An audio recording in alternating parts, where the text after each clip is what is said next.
வணக்கம். வாங்க இன்னைக்கு பிரெட் வச்சு ஸ்வீட் பார்க்கலாங்க. பிரெட் ரசமலாய். அதுக்கு ஸ்டவ்ல நான் பேன் வச்சிருக்கேன். அதுல ஒரு 1/2 லிட்டர் பால் ஊத்திக்கிறேங்க. பாலை இந்த மாதிரி அகலமான பாத்திரத்துல ஊத்தினோம்னா நமக்கு சீக்கிரமா காஞ்சிரும், சுண்டி வந்துடும். Full flame வச்சிருக்கேங்க. பால் பொங்கி வரட்டும், அதுக்கப்புறம் நம்ம மீடியம் ஃப்ளேம் வச்சுக்கலாம். பால் பொங்கி வருதுங்க, கலந்து விட்டுக்கலாம். இது அப்படியே கலந்து விட்டுட்டு இருந்தோம்னா சுண்டி பால் வருங்க. இந்த மாதிரி அகலமான பாத்திரத்தில் எடுத்துக்கிட்டோம்னா சீக்கிரமா சுண்டிடும். சைட்ல ஆடை வந்துருந்துச்சுன்னா அப்படியே எடுத்து இந்த பாலுக்குள்ளே விட்டுக்கலாம்.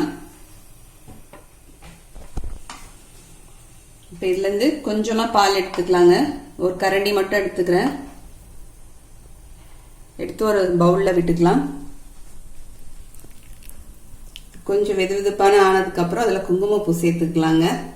பால் இன்னும் நல்லா சுண்டி வரணுங்க. நான் அந்த சைட்ல வரதெல்லாம் எடுத்து விட்டுட்டே இருக்கேன் உள்ள. இப்ப இங்க நம்ம பால் எடுத்து வச்சிடல, அது வந்து நல்லா இந்த பால் நல்லா வெது வெதுப்பா இருக்கு. இதுல ஒரு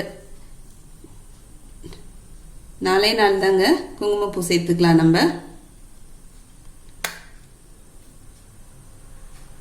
அக்ஷய வீட்டு சேனலை இது வரைக்கும் சப்ஸ்கிரைப் பண்ணாதவங்க இந்த வீடியோ கீழே உள்ள ரெட் கலர் பட்டனை பிரஸ் பண்ணி சப்ஸ்கிரைப் பண்ணிக்கோங்க. கூடவே பக்கத்தில் இருக்கிற பெல் பட்டனையும் கிளிக் பண்ணிக்கோங்க. அப்பதான் நான் போடுற வீடியோட நோட்டிஃபிகேஷன் உங்களுக்கு உடனுக்குடனே வந்து சேரும். இப்போ சர்க்கரை 1/2 லிட்டர் பாலுக்கு சர்க்கரை 100 கிராம் எடுத்து வச்சிருக்காங்க. இப்போ அந்த 100 கிராம் சர்க்கரையை இப்போ இந்த ஸ்டேஜில் இந்த பாலில் சேர்த்துக்கலாம்.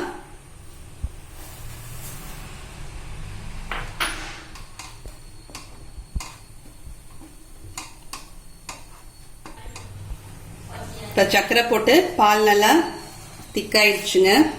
இந்த பாருங்க, ஏடெல்லாம் அப்படியே மேலே வந்திருக்கு. இப்போ நம்ம இந்த பாலில் குங்குமப்பூ போட்டு கரைச்சி வச்சிருந்தோம்லங்க, அதை இதில் சேர்த்துலாம். இது ஆப்ஷனல் தான். இதை சேர்க்கணும் நமக்கு இல்லை, ஏன்னா பாலுடைய கலரே லைட்டாக எல்லோ கலரில் வந்திருக்கு பாருங்க. இதில் நான் ஏலக்காய் தூள் சேர்க்கல, இந்த குங்குமப்பூவோடைய ஃப்ளேவரே இருக்கட்டும்னு வச்சுருக்கேன். நீங்கள் ஏலக்காய் தூள் கூட இதில் சேர்த்துக்குங்க குங்குமப்பூ சேர்க்கலன்னா. நட்ஸ்லாம் எடுத்து வச்சிருக்கேங்க. பிஸ்தா பருப்பு, முந்திரி, பாதாம் பருப்பு எல்லாம் சீவல்ல சீவி வச்சிருக்கேன். இப்ப இந்த பருப்பை இந்த பாலோட சேர்த்துடலாம்.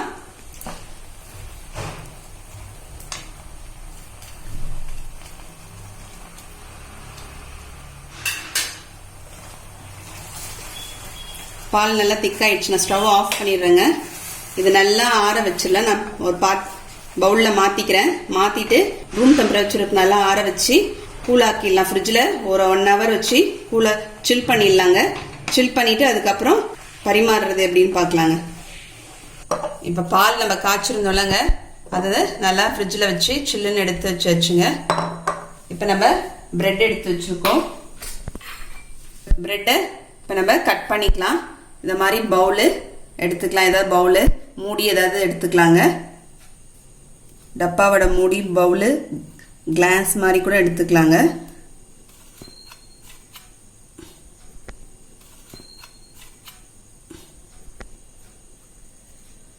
இந்த மாதிரி ரவுண்ட் ஷேப்ல நம்ம கட் பண்ணி எடுத்துக்கலாம். இப்போ நம்ம கட் பண்ண இந்த பிரெட் ஸ்லைஸை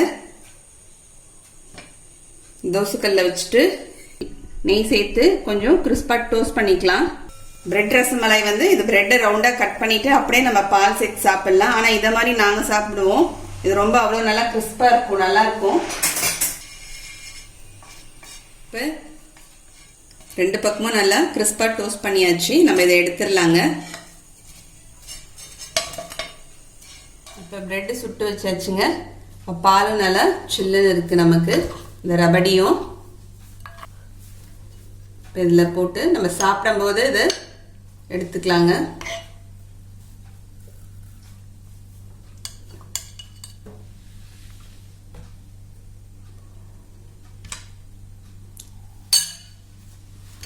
சாப்பிடும் போது இந்த பிரெட்டை போட்டு சாப்பிட்டா அப்போ உடனே கிறிஸ்பா இருக்கும் நமக்கு.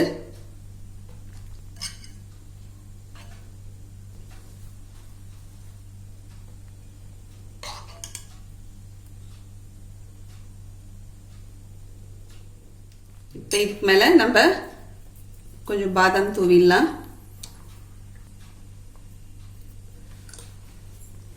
இப்போ நமக்கு பிரெட் ரசமலாய் ரெடி ஆயிடுச்சுங்க.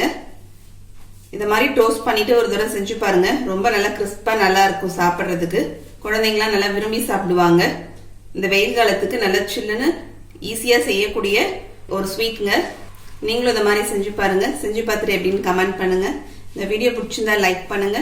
உங்க ஃப்ரெண்ட்ஸ்க்கும் ரிலேட்டிவ்ஸ்க்கும் ஷேர் பண்ணுங்க. மறக்காம சப்ஸ்கிரைப் பண்ணுங்க. கூடவே பக்கத்துல இருக்க பெல் பட்டனையும் பிரஸ் பண்ணிடுங்க. அடுத்த வீடியோல பார்க்கலாம். தேங்க்யூ.